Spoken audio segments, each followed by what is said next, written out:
Good afternoon, everybody. and This is Michael, and we are working with the extra references for the first initiation video commentary. Actually, it's first initiation compilation video commentary. So we're beginning program number 9, and we're talking about some initiations that occur before the first initiation, which is considered one of the great monastic initiations, even though it is an initiation of the threshold. So let's take a look here. Get that up there where it belongs. At the stage which we are now considering, this is from Cosmic Fire, that of the organization and unfoldment of the first tier of petals. This is still, what can we call it, in the hall of ignorance. The egoic influence felt at the beginning is but small. Well, certainly in the first and second petal, and maybe something is growing a little bit in the third petal. By the time we reach the fourth petal, we're dealing with the recognition of the pairs of opposites of which the soul is one. So the egoic influence felt at the beginning is but small, but when the 3 petals become sufficiently active and alive through the energy accumulated and stored up in the ego during the activities of the personal life, and that's a very interesting point, because it's because of the energies brought into the egoic lotus that these petals are also becoming sufficiently active and alive. Okay, during the activities of the personal life, a form of initiation then takes place, which is a reflection on a lower plane of the great monastic initiations. So perhaps we might call this the reflection of initiation number 1, but it's not initiation number 1. The energy in the outer circle of petals causes it to spring apart from the next circle and unfold, and in that order, spring apart and unfold as a complete tier of petals. The threefold energy becomes interactive within itself, and a very definite stage is thus reached. It's not yet, of course, the first initiation. This series of initiations is seldom recognized within the physical brain consciousness, owing to the relatively inchoate state of the bodies, of the vehicles, and the unresponsiveness of brain matter. So this is perhaps before we have a deliberate aspiration, because the person really becomes the aspirant as the 5th petal is unfolding. Yet these initiations, they are nevertheless initiations of a definite, though less important character, and they involve primarily display within the personal life of man of an intelligent recognition of his group relationships on earth, and not so much maybe in heaven. There are group relationships on the higher mental plane, and on the Buddhic plane, I suppose on the Atmic plane, and certainly we're told about those on the monadic plane. Actually, we're told as well about the group relationships on the Atmic plane. Let's see if I can find that. This would be in Letters on Occult Meditation, around page 39 or so. There it is. So these are groupings of individuals. We can't really call them monadic groupings, but they are groupings of the projection of the consciousness of the monad into denser types of matter. So 35 groups, 42 groups, 49 groups, okay, and it keeps on decreasing really. On the third subplane of the Buddhic plane, 28 groups. And by the time we reach the first subplane of the Buddhic plane, and I wonder how we do reach it, as those particular qualities and cities are reserved for those that are higher than a master, 21 groups. And then on the atmic plane, it doesn't say on which subplane, 14 groups. And on the monadic plane, again, we're not told how they are divided according to subplane, 7 great groups. So, in fact, these are important groupings, and DK is kind of hinting at them. All right. So, intelligent recognition of his group relationships on Earth. So, this is a very primitive or early stage of group recognition. But as the initiations advance, an ever clearer understanding of various groupings occurs with it, and the factor of group consciousness verging towards consciousness of the one is cultivated. We're told here that this recognition is, okay, so here I'm going to say, examine letters on occult meditation, page 39. This recognition is frequently selfish in character, as for instance that which the union worker displays, quite an assessment there, but it is indicative of group interplay, and the Mahachohan is involved here, it seems. So we have now many selfish groupings in the world, but this type of grouping for the individual is beyond strict individualism. Okay, so at least there's the formation of a grouping process. A similar process takes place when the second circle of petals is organized and ready for unfoldment. I suppose spring and unfold is what we're talking about. Spring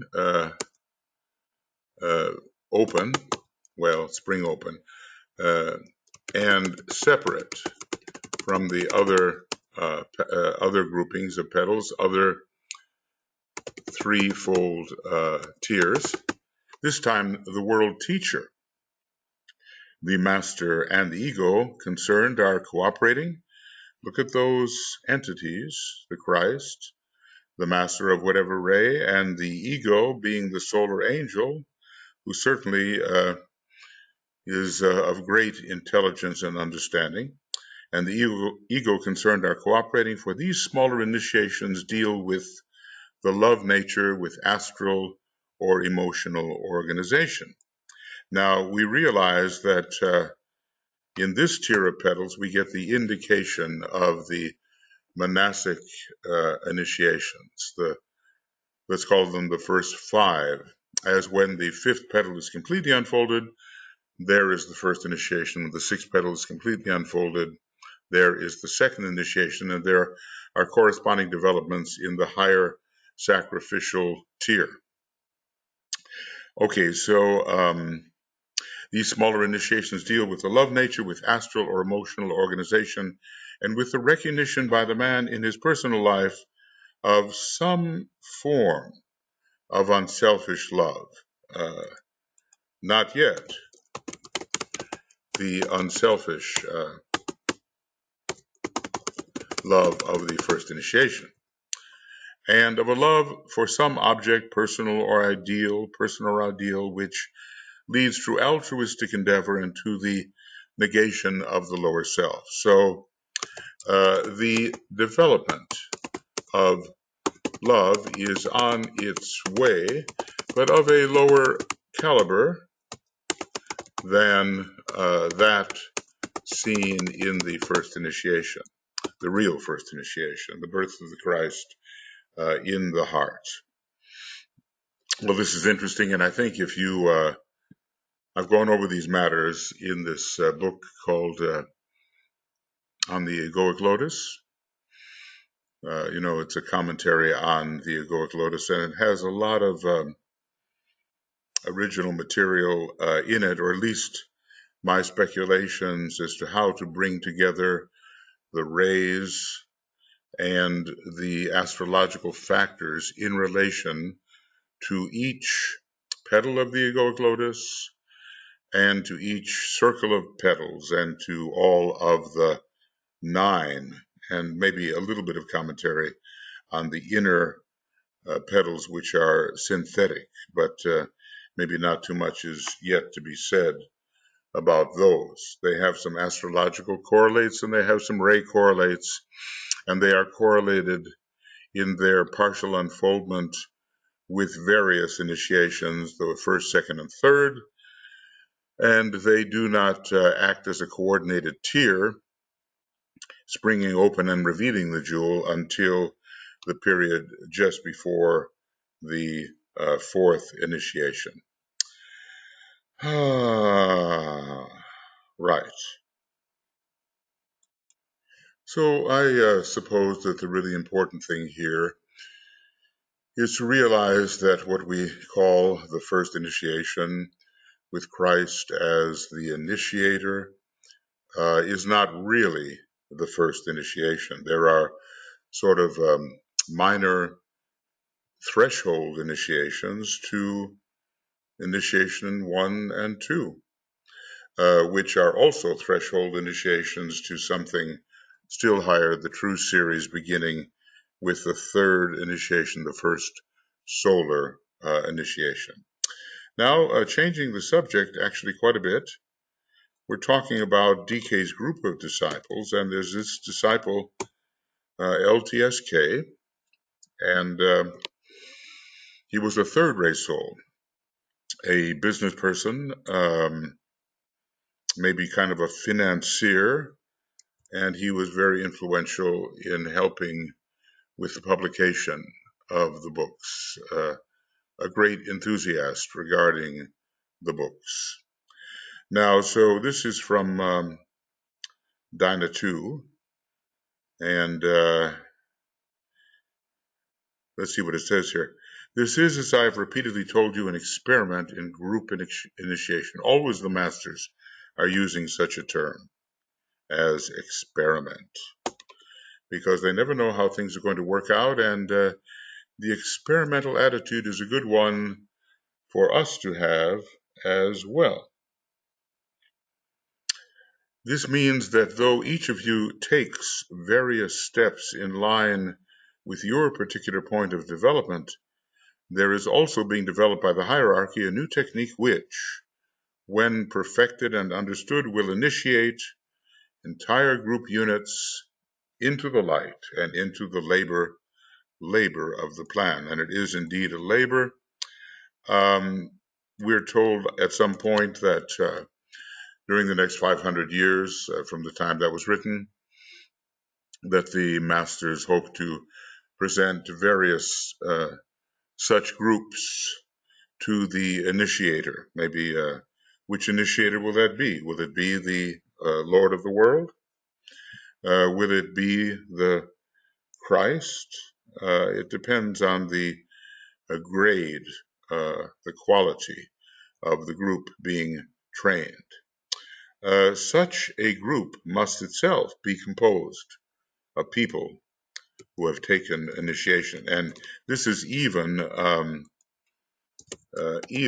first initiation is counted here. To take initiation in the common parlance is to pass through the first degree, even though the path of true initiation begins at what we call the third degree. So now he goes on to say one of these things interesting, as one of your group members will only take the first initiation next life. And by the way, he will have a first ray personality, DK tells us, and a second ray personality in the life after that, him being a third ray soul. So probably, let's see here. PRBL, LTSK, whose name was Bernard Morrow. So let's see here. In this, have I erased something that I should not? Okay.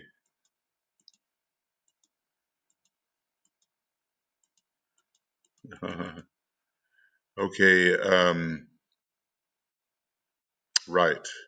As one of your group members will only take the first initiation in the next life, it is obvious that the group initiation to which I refer will not be taken in this immediate cycle.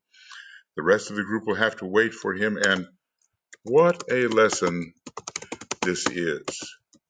All may be ready, but if an integral part of the group is not ready, all have to wait for the group initiation. That doesn't mean that they cannot continue on their own path with their individual initiations. So the rest of the group will have to wait for them. Very interesting. And I'm going to put here again, before I got messed up, LTS K.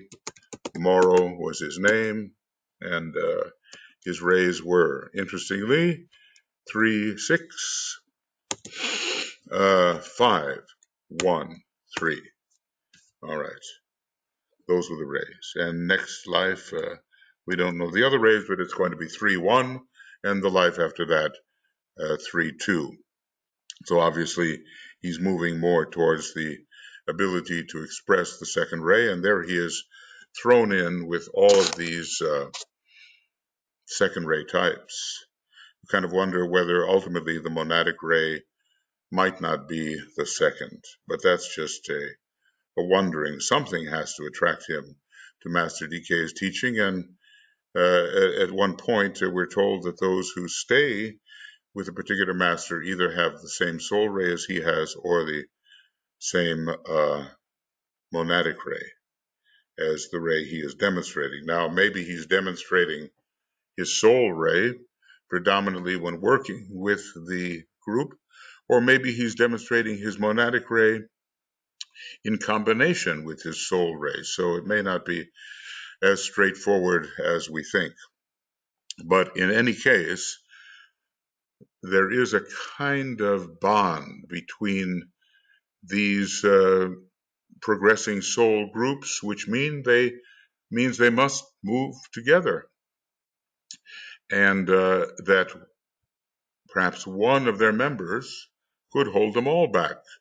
But DK kind of clarified that by saying, well, look, you're not really ready anyway. So basically, he's training his group for some kind of a group initiation, which some of them may have anticipated might happen now in that particular incarnation, but no, it would happen in the next incarnation, or at least not in the immediate cycle. By a cycle, he probably means a life cycle, an incarnational period. Okay, so that is a reference from Dyna 2, where he kind of looks back and assesses the progress of the group and groups over the last 8, 9, 10 years. All right, now here is a discussion of the first initiation for humanity. It's from Rays and Initiations. The united activity of these two great streams of cosmic energy, playing upon and through the third planetary center, that is, in a way, we humanity are the throat center, and the throat center is deemed to be, despite all the centers in the head, it's deemed to be the third center, primarily expressing the third ray. So the united activity has created the unique condition in which, quote, the race of men, close quote, can stand before the planetary initiator, the Christ. And when we talk about stand before, of course, it's not literal, but they are in a type of spiritual standing They're standing within a type of spiritual being, at least in their spiritual nature, before the initiate of the Christ, and this would be for the first initiation. And under the focus stimulation of the hierarchy, who supports the Christ in this, obviously, pass through the appropriate initiation, and that's going to be at first the first initiation. It should be remembered that the masses of men can and will take the first initiation. And that, there comes the big question about when the Christ will actually reappear, because his reappearance will signal that the portion of humanity that is to take the first initiation has taken it. But of course, we're advised not to say, lo here, lo there, he's here with us. There are some students and teachers who have done that, and obviously humanity has not taken yet the first initiation. So many of the requirements are missing. That reasonable degree of peace and a reasonable degree of sharing and the house cleaning of political and religious groups, it's all missing. But in process, we might say, especially the house cleaning is in process. So obviously the Christ has not reappeared. And, if you put different pieces of the teaching together, then these errors in judgment will be exposed. So it should here be remembered that the masses of men can and will take the first initiation, but that a very large group of aspirants, far larger than realized, will pass through the experience of the second initiation, that of the purifying baptism. And, you can kind of see that on the way, not only the struggles of probationary humanity, but the struggles of those who are really seeking to enter the stream and to purify their personality and nature as a whole, but especially their astral nature, so that they are really rightly oriented towards the plan. This is going on constantly. These are the people who express the essential qualities of, and now we have, okay, so let's call this second initiation qualities here given. Okay, these are the people who express the essential qualities of ideological recognition. So they recognize what is the ideal because they are so conditioned by the sixth ray in general, the sixth ray of idealism and of devotion. So they express the essential qualities of ideological recognition, devoted adherence to truth as sensed. It's never going to be the complete truth at this point. Well, when can it be? When is the complete truth ever really known? But we can talk about the complete truth for a particular system, particular entity and the expression of that entity. Devoted adherence to truth as sensed, profound reaction to the physical disciplines imposed since they participated in the first initiation many lives earlier, maybe in most cases. These are, because the second initiation is much separated from the first usually, but apparently not always. If we, turn to page 120 of Initiation Human and Solar, we see some alternative possibilities, and you do kind of wonder whether a very strong training along some intellectual, artistic line, perhaps even before the first initiation, makes it possible to take the second more rapidly than may be the general rule. Because whatever our accumulations are, they don't go away, they are stored. And if the combination of them makes a new attempt easier, then it will proceed faster. So all of these qualities are here, and a growing responsiveness to the aspirational aspect of the astral body. So basically, these are These are the requirements here of the second initiation. Essential qualities of ideological recognition. They are idealists. They are not totally lost in concrete things, and they see a better way ahead. Devoted adherence to the truth, and they hold the vision of truth, and they adhere to it. It can be limited or even wrong, but they hold to it. You can see that in various groups and among various types of people, much to the distress of those who might have them widen their point of view. They learned something about physical disciplines. It was a regime, not a regimen, not entirely completed at that time, and so they continue the physical disciplines.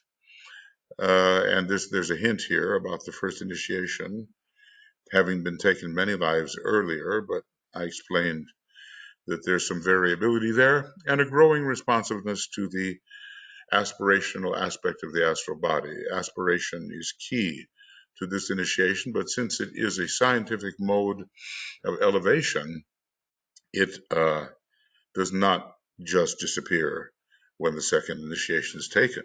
Although different initiations may emphasize something other than aspiration, still it's sort of a boiling away there and propelling the initiate onwards. So this aspiration is occupied with reaching out towards contact with and expression of the mental principle. And this is what DK calls, coupled with the the urge to know. He says, when you see that, the urge to know. Let me get this correct. So when you see the requirements of the first initiation fulfilled, and you couple them, basically, he says, with the, something's happened here, with the urge to know, then maybe you see a candidate for the second initiation, and the new group of world servers comprised inherently of second degree types have to keep their eye open for the possible training of those who evidence the approach either to the first initiation or to the second. This particular group in the human family are, and this interesting way of putting it, Kama Manasic initiates. I guess Venus is involved there because it has a lot to do with Kama Manas. And just as those taking the first initiation are physico-etheric initiates. I think this is a very interesting way of describing these people. And some of us, of course, may be among them, but once we really apply ourselves to the process of knowing and learning and deeply studying the spiritually occult texts such as the Tibetan is offering us, we are indicating that we're, on our way towards the third degree, let's say, because we have achieved or are achieving a degree of mental illumination and spiritual intelligence, two of the major qualities to take the second degree and then move on developing those qualities, the quality especially of what's called intuitive instinct, rather than simply spiritual instinct as at the first degree. Okay, so many expansions, I think, what we're seeing here lie before the human race and different sections of the human race, and it's up to us to kind of seek to understand where we stand in this process, and the groups with whom we are working comprise perhaps of many probationary initiates of the same caliber as we are. So we can locate ourselves in this path, upon this path towards spiritual progress by observing closely our own nature and that of others in relation to the requirements. It must not be inferred from the above that humanity as a whole, well, this is another, we're talking about the need here for lots of fifth degree initiates in the immediate future. And so there's been a jump here of some hundreds of pages.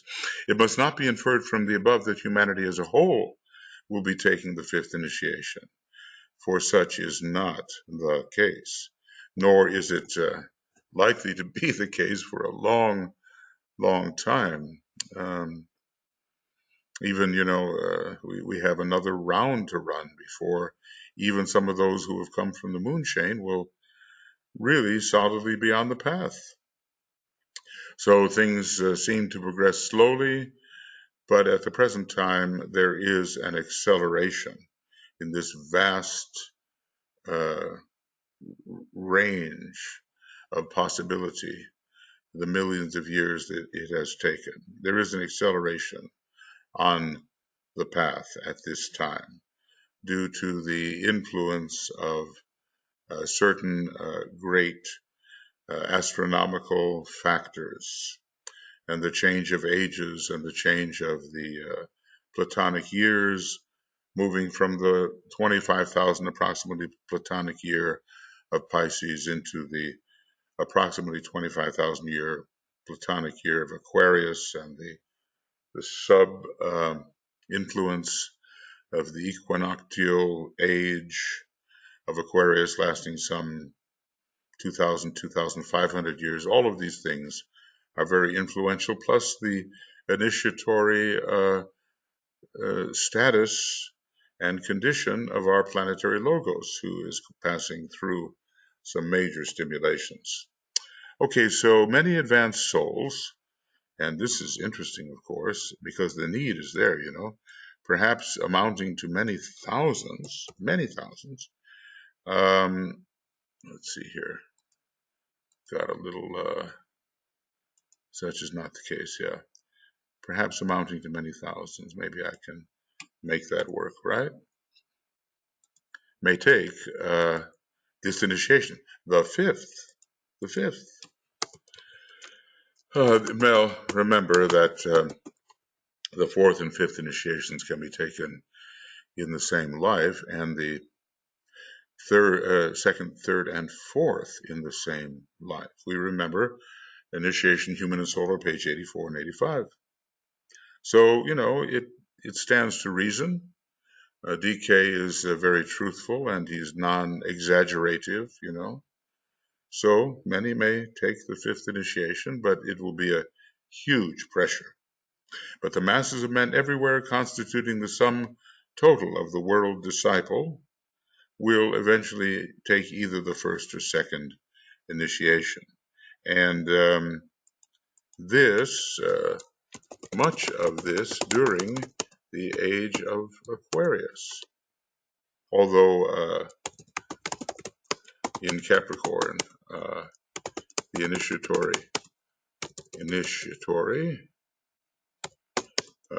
work will continue intensively.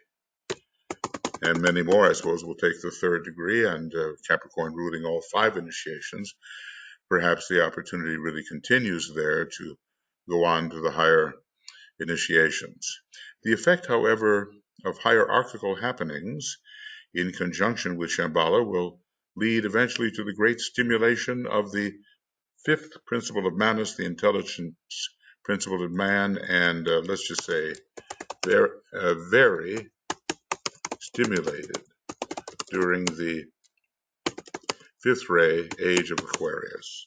Because after all, the accompaniment of the seventh ray with the Aquarian age indicates that 2 cycles are operative, but whenever Aquarius is strengthened on its own and appears as an influence, the fifth ray is always borne along, because Aquarius transmits this fifth ray.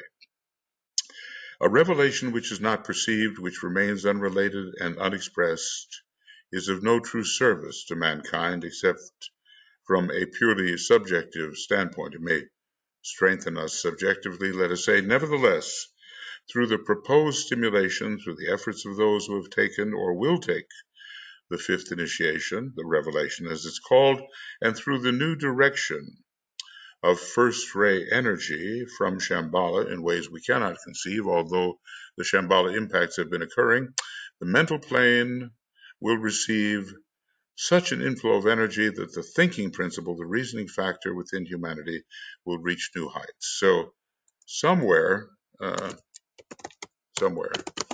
in the age of Aquarius, the principle of Manas will reach its acme for this period.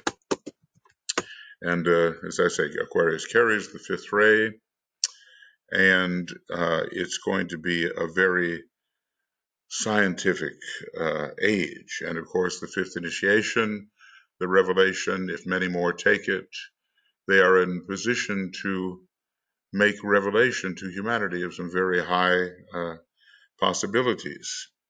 So let us set our sights upon the possibilities, being not over anxious nor careless, and perhaps we will find ourselves during the Aquarian age even numbered among those who can bring about this type of service and stimulation of humanity's mind that is now proposed. Now, you can see there would be some dangers here with the fifth ray, because one of the great dangers would be the isolation of the concrete mental sphere as a sphere unto itself, a kind of eighth sphere in another way. And this is a considerable tragedy, because then the people who undergo this veer off towards the left-hand path and develop their mind, lower mind stupendously, but ignore the possibilities of higher degrees of divine love. And also the emergence of the separative, isolated personality can be greatly stimulated during this period. And strictly monastic magic can be stimulated during this period. So the heart and the love must counteract this tendency. It could be a very manipulative age, in some ways manipulative of matter. It's not necessarily what the idealists who think about Aquarius anticipate. There are many downsides to this energy if it is inappropriately used. So anyway, a great stimulation of the mind with all of its attendant possibilities and its attendant dangers. Thus will the light stream forth into the minds of men. And when will that happen? Well, I believe, I just read the other day, that there's a lot of love energy going to be occurring during the Mercurian phase of the age of Aquarius, the smaller age of Aquarius.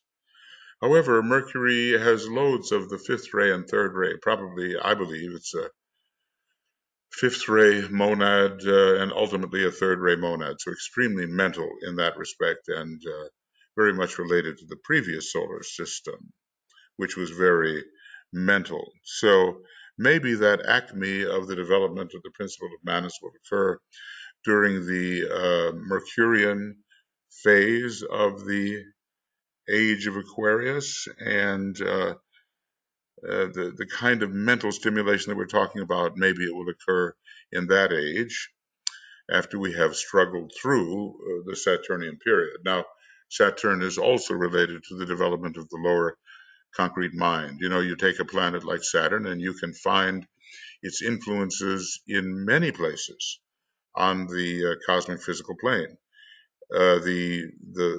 In a way, it's the permanent atom, physical permanent atom of the solar logos, and maybe on our planet it stands for that, but within the solar system it's considered to be the physical permanent atom.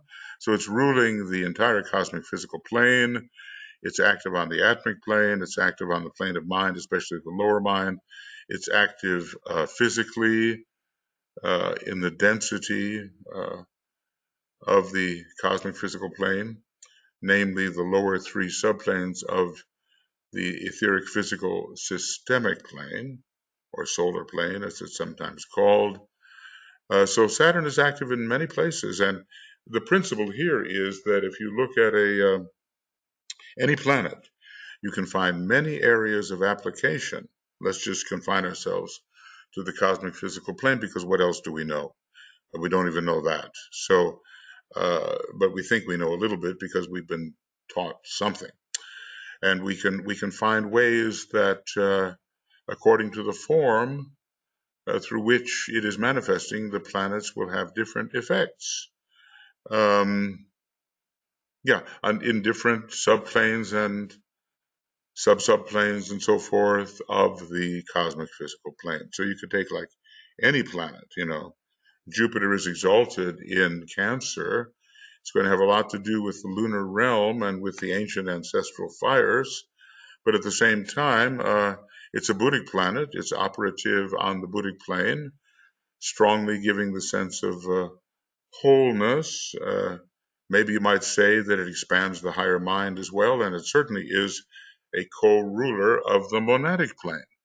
So, you can do that with all the planets. It would be interesting, and maybe that'll be an assignment at some time in one of the future schools to take all the planets and show how they may be active in different strata of their expression on the cosmic physical plane. It's tempting, tempting to do that. I mean, take a look at Neptune. Neptune is very active on our systemic astral plane, but it's a major Buddhic planet, and it just stimulates the intuition on the fourth or Buddhic plane, and not to mention its monadic relationship, because it's so connected with Pisces as a special ruler. And the monad leaves the father's home, and turning back it saves. And the power of identification comes through the monad. And Neptune is the great planet of identification. The Christ was the great expert as far as our humanity is concerned in the art of identification. And then, of course, we're going to go up to the cosmic astral plane, where Neptune has to be very influential in the astral body of the planetary logos, and even the astral body of the solar logos. So all of this kind of application, maybe I should do the three synthesizing planets here. The Uranus is veiled by the moon, a kind of a violet light. It has much to do with the systemic etheric plane. But if it has to do, well, it also has to do with the scientific mind on the lower mental plane. And it has to do with the monastic permanent atom, it being a planet which carries the third ray as well. And if you look at the spiritual triad of atmic permanent atom, Buddhic and monastic permanent atoms, Uranus would be there. But it causes the flash of intuition, the blinding light, which reveals suddenly all that has been hidden in the dark. And so it will have a connection with the Buddhic plane. And Uranus is one of those strange planets that seems to have a 1357 ray expression, but strangely enough is in some second ray lines, such as, what is it? Sirius, Pisces, Uranus, and then on to the heart, heart hierarchy and heart center and all that. So it's got some second ray affiliation, and I've never been quite sure how to understand that. But, let's go on. Uranus is a planet of the first ray. It's monad on the first ray. Maybe is not totally expressive yet, but that ties it in with the atmic plane, doesn't it? And let's go further and finally find that it is often veiled by the sun in Leo, especially, and we have this Leonian plane called the Sea of Fire. It's logoic, and naturally we would expect a first-rate planet that is veiled by the sun to be influential on the logoic level. So, let's find a way to put the planets there. I think with some of the non-sacred planets, you're not going to find that they rise very high on the cosmic physical plane. Maybe Mars does not, Earth does not. I don't know about Pluto because there is kind of a triangle that goes Aries, Pluto, Shambhala. So maybe something of Pluto rises high. I don't know. It's considered to be an esoteric planet, but it's also non-sacred and recently is somewhat demoted, to a planetoid or whatever. But then there's lots of things the occultists know that the present astronomers, as helpful as they are, they don't yet know. So anyway, assign the planets to the different levels of the cosmic physical plane and see what they do. And it all depends what you're working on too in your own life. If you're working on let's say the spiritual will, then Atma, then Saturn is going to be very important. If you're working on really concretizing the mind and uh, being distinct about what you say and careful, cautious in your reasoning, Saturn will be important there. If you're working on fulfilling your karma, sort of karma yoga on the physical plane, Saturn will be important there. So just generically, figure out what you're working on, where your major polarization is, and then you can choose a planet which will be active and important on the level you are working. Then go into your horoscope and, one of the layers of the horoscope anyway, and try to figure out how that works. There's a lot we have to do by ourselves. The DK has given us various hints, but in the matter of application, just as each one of us has to figure out how to build the Antikarana basically by ourselves, in the matter of application, we have to take all that has been given and find a way to apply it. That's our job. Okay, so maybe a little more here. Petals open at the portal of initiation. Well, this is partially from some material that I have been commenting on, but let's just see. All these stages have to work out on all the three lower planes and the three lower bodies. This they do according to the particular ray and subray. In this fashion, the work of the disciple is carried forward and his testing and training carried out until the two circles of petals are unfolded and the third is organized. I mean, what do we have? First organization and then unfoldment and then interactivity of the entire circle of three, and then the kind of springing open uh, of the three as a distinctive unit. So let's see where we are here. I was just choosing these random references that had not been covered. We're still in a treatise on cosmic fire. Thus, he is brought through right direction of energy and wise manipulation of force currents to the portal of initiation and graduates out of the hall of learning.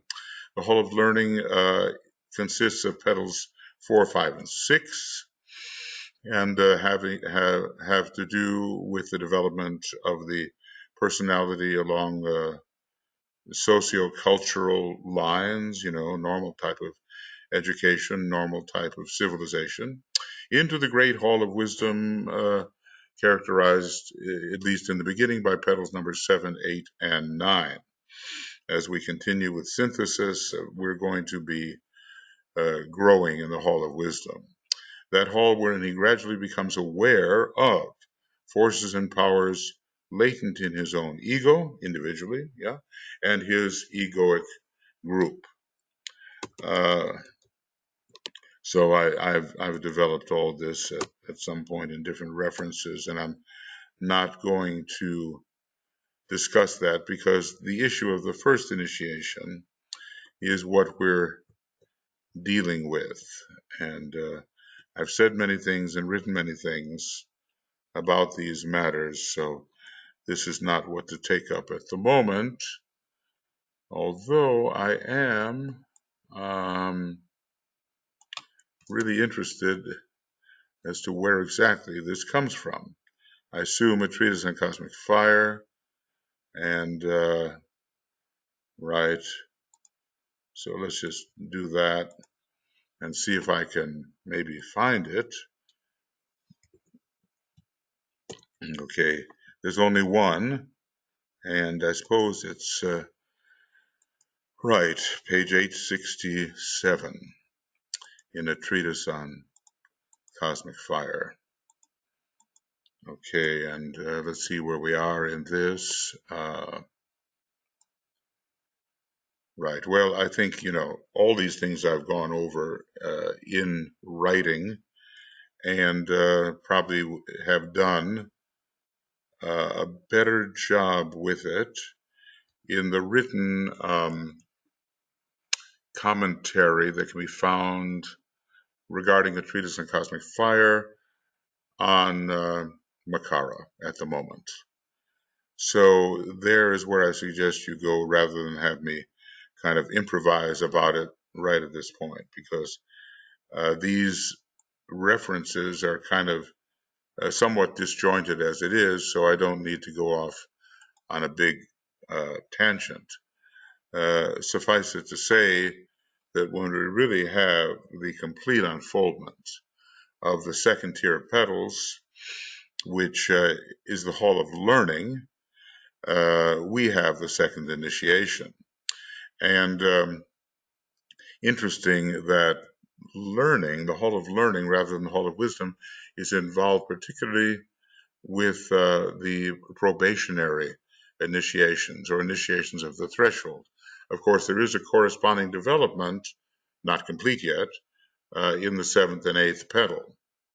And there, only once the ninth petal is fully ready to unfold do all the others unfold with it in fullness.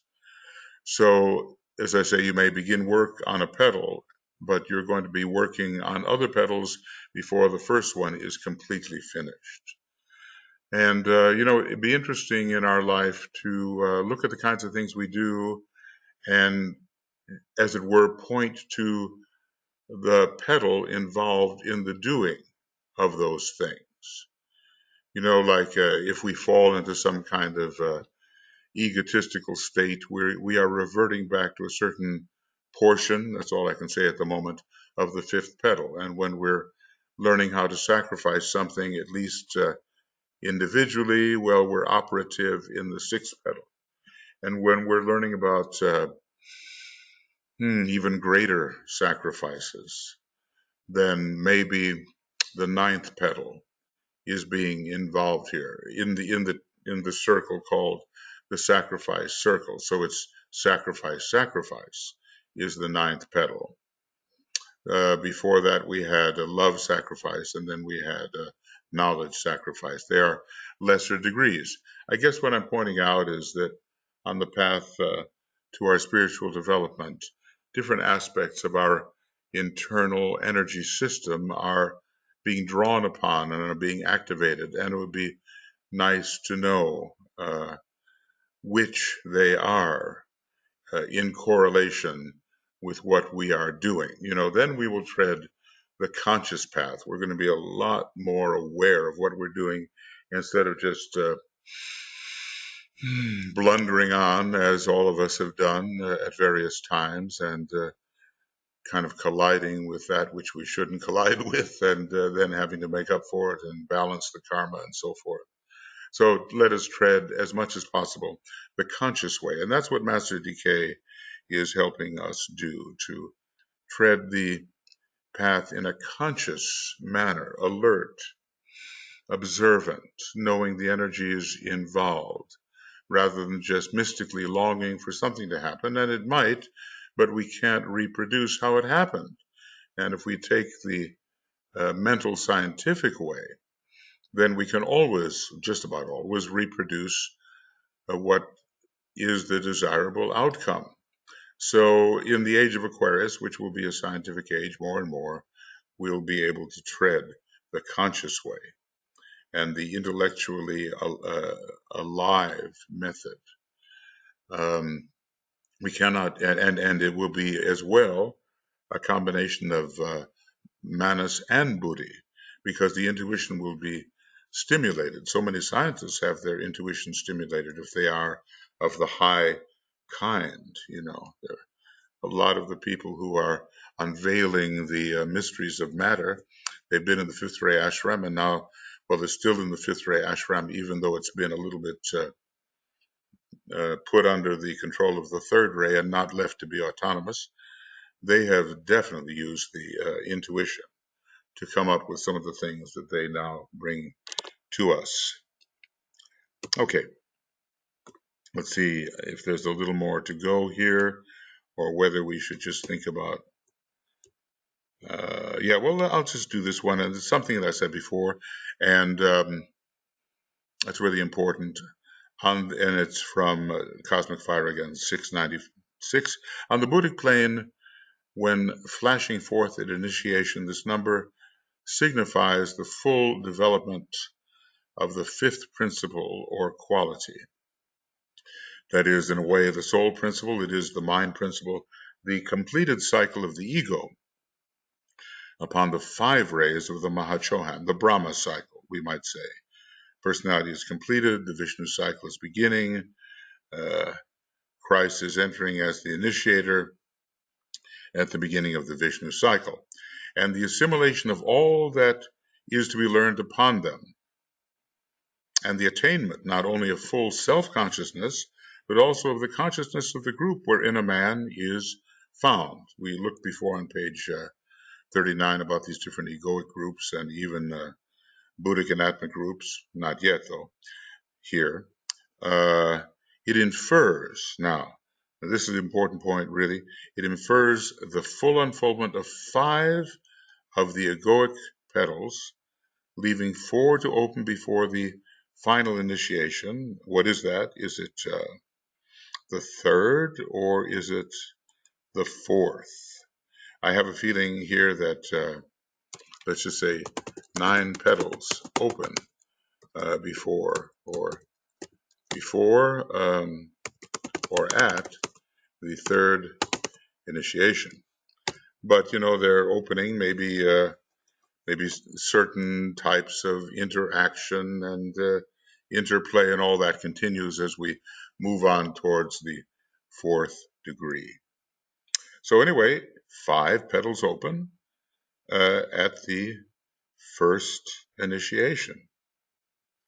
4 more to go before the final initiation. It's calling the final initiation here the 5th initiation. So in this context, the final initiation is the 5th initiation. So, and I guess what I want there is to make all of that blue so we can distinguish it from the black writing in this case from Master DK. Well, on and on we study, on, and it all starts to come together, and we become illumined, and the light looks great to us, but it's still paltry compared to the greater lights, and on and on and on and on until we find the greatest light possible in this universe, which is still paltry when compared with the revelation of absolute infinity in the post-pralaic, pre-universal state. Okay, so let's say then that this is the end of extra references, first initiation commentary, webinar. Oh, there's got to be a way here. I'm always missing my codes. Extra references. Okay, so it's that's it. ER, and this is it here. Extra references for the first FTF, IVC. ERF, ERFTF. Okay,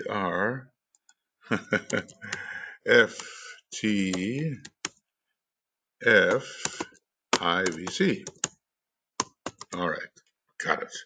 Extra references for the first initiation video commentary, and this has been number 9, and the date is the 2nd of July 2018, and then we're going to have the beginning of extras. I get another chance. Extra references for the first initiation video commentary. I got it, number 10. Well, I hope you can follow some of this. I know you can, and the skill to do that will develop as we go. Now, obviously, I'm not Master DK here, nor do I have the clarity or the knowledge or the certainty that he has, but I'm trying to at least help us connect certain things. And what you bear in mind here is that when you've succeeded in unfolding the love petal so that it is fully unfolded, you've passed through the stage of the aspirant and the usual way of regarding the probationer, and you have become a first-degree initiate. And there's up there in the sacrifice petals, there is activity, especially in the 7th petal, and increasing activity in the 6th, which will unfold completely, with the result being that you will be a second-degree initiate. Interesting that unfoldment of the 6th petal must be rather slow because so many lives can elapse between the first and second initiation. So you see how those pieces of information are put together. All right, well, I've gone over a little bit, and I think it's time to call it. Yeah, here we are. Okay, very good, and we'll see you. Study hard, and hopefully you can gather something out of this particular method of presentation, which is a lot of cross-referencing. Now, of course, you have to establish some knowledge of the original before you can cross-reference, obviously, right? But do your best, and the light will grow.